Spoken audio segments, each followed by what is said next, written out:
Hi friends, welcome to ഫെസൂസ് kitchen. ഞാൻ ഇന്നൊരു തൈര് കറിയുമായിട്ടാണ് വന്നിട്ടുള്ളത്.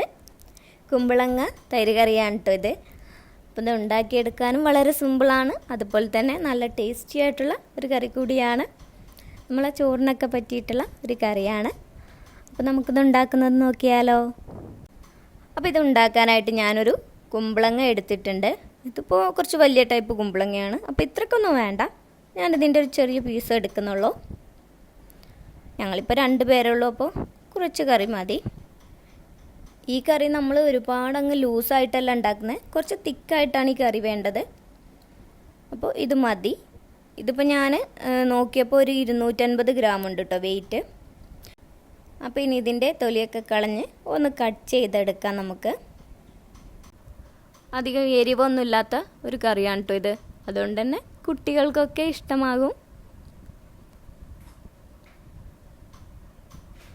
അപ്പോൾ ഞാനിത് നന്നായി വാഷ് ചെയ്ത് ഇതുപോലെ ചെറിയ പീസുകളാക്കി കട്ട് ചെയ്തെടുത്തിട്ടുണ്ട്. നിങ്ങൾക്ക് വേണമെങ്കിൽ വലിയ പീസുകളായിട്ടും കട്ട് ചെയ്തെടുക്കാം കേട്ടോ. അപ്പോൾ ഇനി ഇതൊരു മൺചട്ടിയിലേക്ക് ഇട്ട് കൊടുക്കാം. ഞാനിത് മൺചട്ടിയിലാണ് വേവിച്ചെടുക്കുന്നത്. അപ്പോൾ മൺചട്ടിയിലൊക്കെ നമ്മൾ ഉണ്ടാക്കുമ്പോൾ ഒന്നുകൂടി ടേസ്റ്റി ആയിരിക്കും. പിന്നെ ഇതിലേക്ക് ആവശ്യത്തിനുള്ള ഉപ്പിടാം. പിന്നെ 1 ടീസ്പൂൺ മഞ്ഞൾപ്പൊടി, പിന്നെ ആവശ്യത്തിനുള്ള വെള്ളം ഒഴിക്കാം. ഞാനിപ്പോൾ 1.5 ഗ്ലാസ് വെള്ളം ഒഴിക്കുന്നുണ്ട്. 250 ml ഗ്ലാസ്സിലാണെങ്കിൽ 1.5 ഗ്ലാസ് വെള്ളം ഒഴിക്കുന്നുണ്ട്. ഒരുപാട് വെള്ളമൊന്നും ഒഴിക്കണ്ട. ഈ കുമ്പളങ്ങ അടിയിൽ പിടിക്കാതിരിക്കാനുള്ള വെള്ളം മാത്രം ഒഴിച്ച് കൊടുത്താൽ മതി. പിന്നെ നമ്മളിതിലേക്ക് ഉപ്പും മഞ്ഞൾപ്പൊടി മാത്രമേ ഇട്ടിട്ടുള്ളൂ, മുളക് പൊടിയൊന്നും ചേർത്ത് കൊടുത്തിട്ടില്ല. അപ്പോൾ ഇനി ഇത് ഗ്യാസിലേക്ക് വെക്കാം. അപ്പോൾ ഞാനിതൊരു മീഡിയം ഫ്ലെയിമിൽ ഇട്ടിട്ടുണ്ട്. ഇനി ഇത് അടച്ച് വെച്ച് ഒന്ന് തിളച്ച് വരട്ടെ. അപ്പോൾ കുറച്ച് ടൈം ആയിട്ടുണ്ട്, നമുക്ക് നോക്കാം. നമ്മുടെ കറിയൊക്കെ നന്നായി തിളച്ച് വന്നിട്ടുണ്ട്. അപ്പോൾ ഇനി നമുക്ക് ഇതിലേക്കുള്ള മസാല റെഡിയാക്കി എടുക്കാം. അപ്പോഴേക്ക് ഈ കുമ്പളങ്ങയും ഒന്ന് വെന്ത് വന്നോളും. ഈ കുമ്പളങ്ങ ഞാൻ ചെറിയ അടുപ്പിലോട്ട് മാറ്റി വെക്കുന്നുണ്ട്. അപ്പോൾ ചെറിയ തീയിൽ കിടന്ന് കുമ്പളങ്ങ വെന്തോളും. ഈ അടുപ്പിലേക്ക് മസാലയ്ക്ക് വേണ്ടിയിട്ടുള്ള പാൻ വെച്ച് ചൂടാക്കാം. ഈ കുമ്പളങ്ങ വെച്ചിട്ടുള്ള ചട്ടിയുടെ അടപ്പൊന്ന് ചെറുതായി ഒന്ന് തുറന്ന് വെച്ച് കൊടുക്കാം. ചിലപ്പോൾ ഇതിലെ വെള്ളമൊക്കെ തിളച്ച് പുറത്ത് പോകും, അപ്പോൾ ഒന്ന് ചെറുതായി തുറന്ന് വെച്ച് കൊടുക്കാം. ഇനി പാൻ ചൂടായ ശേഷം നമുക്കിതിലേക്ക് ഒരല്പം ഓയിൽ ഒഴിച്ച് കൊടുക്കാം. ഓയിലോ വെളിച്ചെണ്ണയോ എന്തായാലും കുഴപ്പമൊന്നുമില്ല. ഓയിലൊന്ന് ചൂടായ ശേഷം നമുക്കിതിലേക്ക് 1/2 ടീസ്പൂൺ കടുകിട്ട് പൊട്ടിക്കാം. പിന്നെ ഒരു 3 വറ്റൽമുളക് എടുത്തിട്ടുണ്ട്, ഇതൊന്ന് കട്ട് ചെയ്തിട്ട് കൊടുക്കാം.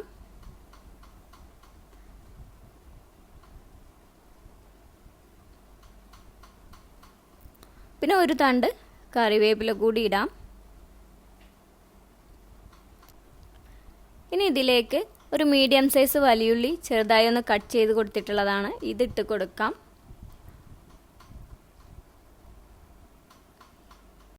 ഈ ഉള്ളിയിലേക്ക് ആവശ്യത്തിനുള്ള ഉപ്പിട്ട് കൊടുത്ത് വഴറ്റിയെടുക്കുകയാണെന്നുണ്ടെങ്കിൽ പെട്ടെന്ന് വഴറ്റി കിട്ടും. അപ്പോൾ ഉപ്പിടാം. ഈ ഉള്ളിയിലേക്കുള്ള ഉപ്പിട്ടാൽ മതി കേട്ടോ, നമ്മൾ കുമ്പളങ്ങയിലേക്ക് ഓൾറെഡി ഉപ്പിട്ടിട്ടുണ്ട്. അപ്പോൾ ഇനി ഇത് അടച്ച് വെച്ച് ഒന്ന് നന്നായി വഴറ്റി വരട്ടെ. ഇപ്പം നമ്മുടെ ഉള്ളി ഏകദേശമൊക്കെ ഒന്ന് വഴറ്റി കിട്ടിയിട്ടുണ്ട്. ഇനി ഇതിലേക്ക് ഒരു മീഡിയം സൈസ് തക്കാളി ഞാൻ ചെറുതായി കട്ട് ചെയ്തെടുത്തിട്ടുള്ളതാണ്, ഇത് ഇട്ട് കൊടുക്കാം. ചെറുതായി കട്ട് ചെയ്തെടുക്കുകയാണെന്നുണ്ടെങ്കിൽ പെട്ടെന്ന് തക്കാളി ഉടഞ്ഞ് കിട്ടും. അപ്പോൾ ഇനി വീണ്ടും അടച്ച് വെച്ച് ഈ തക്കാളി കൂടി നന്നായി ഒന്ന് വെന്ത് വരട്ടെ. അതിനുശേഷമാണ് നമ്മൾ ഇതിലേക്കുള്ള പൊടികളൊക്കെ ചേർത്ത് കൊടുക്കുന്നത്. അപ്പോൾ നമ്മുടെ കുമ്പളങ്ങ ഇടയ്ക്ക് നോക്കാൻ മറക്കരുത് കേട്ടോ, ഒരുപാട് വെന്ത് ഉടഞ്ഞു പോകണ്ട. അപ്പോൾ നമുക്കിതൊന്ന് നോക്കാം. അപ്പോൾ നമ്മുടെ കുമ്പളങ്ങയൊക്കെ നന്നായി വെന്ത് വന്നിട്ടുണ്ട്, ഇത്ര മതി. അപ്പോൾ കുമ്പളങ്ങ നമുക്കൊന്ന് ഓഫ് ചെയ്ത് അടച്ച് വെക്കാം. തക്കാളി ഒന്നും കൂടി വെന്ത് വരാനുണ്ട്, അപ്പോൾ നന്നായി വെന്ത് വരട്ടെ.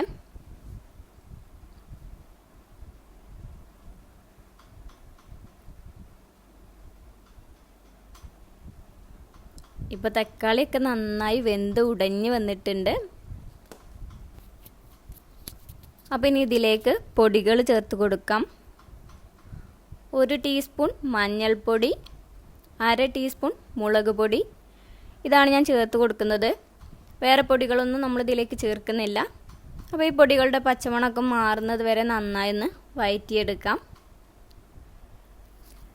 നമ്മളിതിലേക്ക് എരിവിന് വേണ്ടിയിട്ട് ഈ മുളക് പൊടിയും അതുപോലെ വറ്റൽമുളകും മാത്രമാണ് ചേർത്തിട്ടുള്ളത്.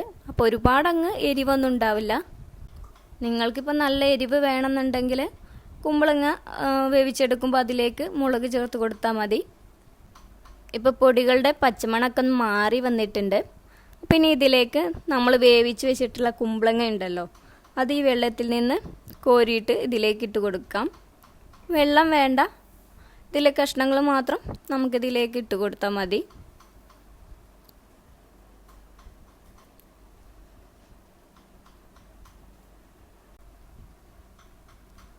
അപ്പം ഇനി ഈ കുമ്പളങ്ങ ഈ മസാലയിൽ നന്നായിട്ടൊന്ന് മിക്സ് ചെയ്തെടുക്കാം.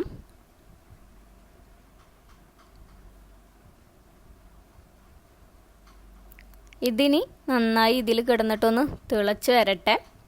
അതിനുശേഷം നമുക്കിതിലേക്ക് തൈര് ചേർത്ത് കൊടുക്കാം. അപ്പോൾ ഇത് തിളച്ച് വരുന്ന സമയം കൊണ്ട് തന്നെ നമുക്കിതിലേക്കുള്ള തൈര് റെഡിയാക്കിയെടുക്കാം. അപ്പോൾ ഞാനതിന് വേണ്ടിയിട്ട് ഒരു 500 ഗ്രാം ഒട്ടും പുളിയില്ലാത്ത കട്ട തൈര് എടുത്തിട്ടുണ്ട്. അപ്പോൾ ഒട്ടും പുളിയില്ലാത്ത തൈര് എടുക്കുന്നതാണ് ഈ കറിയിലേക്ക് നല്ലത്. അപ്പോൾ ഇനി ഇതൊരു മിക്സിയുടെ ജാറിലേക്ക് ഇട്ട് കൊടുക്കാം.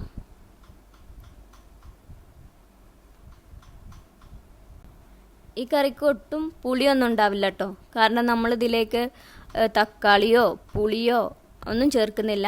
അതുപോലെ തന്നെ തൈര് ചേർക്കുന്നതും പുളിയില്ലാത്ത കട്ട തൈരാണ് ചേർക്കുന്നത്.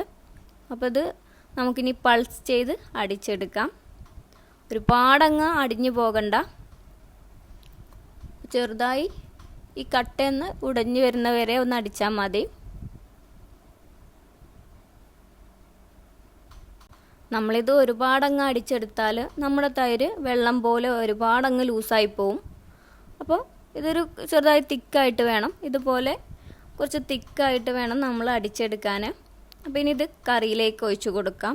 കറി ഇപ്പോൾ നന്നായി തിളച്ച് വന്നിട്ടുണ്ട്. അപ്പോൾ ഇനി ഈ തൈര് കറിയിലേക്ക് ഒഴിക്കാം.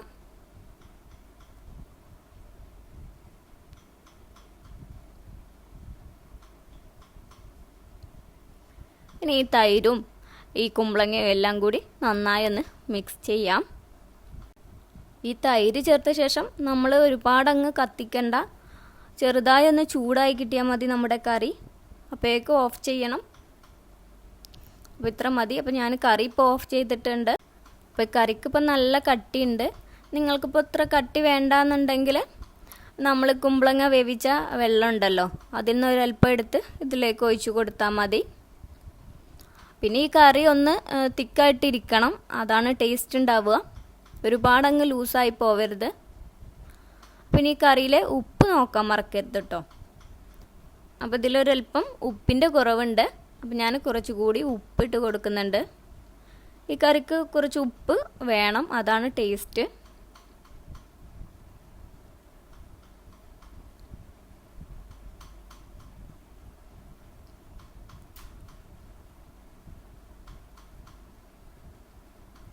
ഓക്കെ, ഇപ്പോൾ ഉപ്പൊക്കെ കറക്റ്റാണ്. അപ്പോൾ ഇത്രയേ ഉള്ളൂ, നമ്മുടെ കറി സിമ്പിളല്ലേ. ഇനി ഇതിലേക്ക് ഒരല്പം കറിവേപ്പില കൂടി മുകളിലിട്ട് കൊടുത്ത് ഒരു 10 മിനിറ്റ് ഇത് അടച്ച് വെച്ച ശേഷം നമുക്ക് സെർവ് ചെയ്യാം. അപ്പോൾ നമ്മുടെ സിമ്പിളായിട്ടുള്ള കുമ്പളങ്ങ തൈര് കറി ഇവിടെ റെഡി ആയിട്ടുണ്ട്. സിമ്പിളല്ലേ ഉണ്ടാക്കിയെടുക്കാൻ, അതുപോലെ തന്നെ നല്ല ടേസ്റ്റുമാണ്. അപ്പം ഞാൻ ഈ കറി മൺചട്ടിയിലേക്ക് തന്നെ മാറ്റുന്നുണ്ട്. അപ്പോൾ ഈ കറി നല്ല കട്ടിയായിട്ടുള്ളൊരു കറിയാണ്, ഒരുപാടങ്ങ് ലൂസായിട്ടല്ല ഈ കറി. നിങ്ങൾക്കിപ്പോൾ ഇത്ര കട്ടി വേണ്ടാന്നുണ്ടെങ്കിൽ നമ്മളിപ്പോൾ കുമ്പളങ്ങ വേവിച്ചപ്പോൾ അതിലുണ്ടായിരുന്ന കുറച്ച് വെള്ളം ഇതിലേക്ക് ഒഴിച്ച് കൊടുത്തല്ലോ, അപ്പോൾ അതിൽ നിന്ന് കുറച്ചുകൂടി വെള്ളം ഒഴിച്ച് കൊടുത്താൽ മതി. പക്ഷേ ഈ കറി ഒന്ന് കട്ടിയായിട്ടിരിക്കുന്നതാണ് ടേസ്റ്റ് ഉണ്ടാവുക. അപ്പോൾ എല്ലാവരും ഒന്ന് ട്രൈ ചെയ്ത് നോക്കൂ. ചോറിനൊക്കെ പറ്റിയിട്ടുള്ള അടിപൊളി കറിയാണ്. അധികം എരിവൊന്നുമില്ലാതെ കുട്ടികൾക്കും വലിയവർക്കും ഒരുപോലെ ഇഷ്ടമാകുന്ന ഒരു കറി കൂടിയാണിത്. അപ്പോൾ എല്ലാവരും ട്രൈ ചെയ്ത് നോക്കൂ. അതിനുശേഷം അഭിപ്രായം പറയാൻ മറക്കരുത്. നിങ്ങൾക്കെൻ്റെ വീഡിയോ ഇഷ്ടമായെങ്കിൽ ലൈക്ക് ചെയ്യാനും ഷെയർ ചെയ്യാനൊന്നും മറക്കരുത്. സബ്സ്ക്രൈബ് ചെയ്യാത്തവരാണെങ്കിൽ ഇപ്പോൾ തന്നെ ഒന്ന് സബ്സ്ക്രൈബ് ചെയ്തോളൂ. കൂടെ ബെൽ ഐക്കൺ കൂടി ക്ലിക്ക് ചെയ്യുകയാണെങ്കിൽ ഞാനിടുന്ന ന്യൂ വീഡിയോസിൻ്റെ നോട്ടിഫിക്കേഷൻ നിങ്ങൾക്ക് ലഭിക്കുന്നതായിരിക്കും.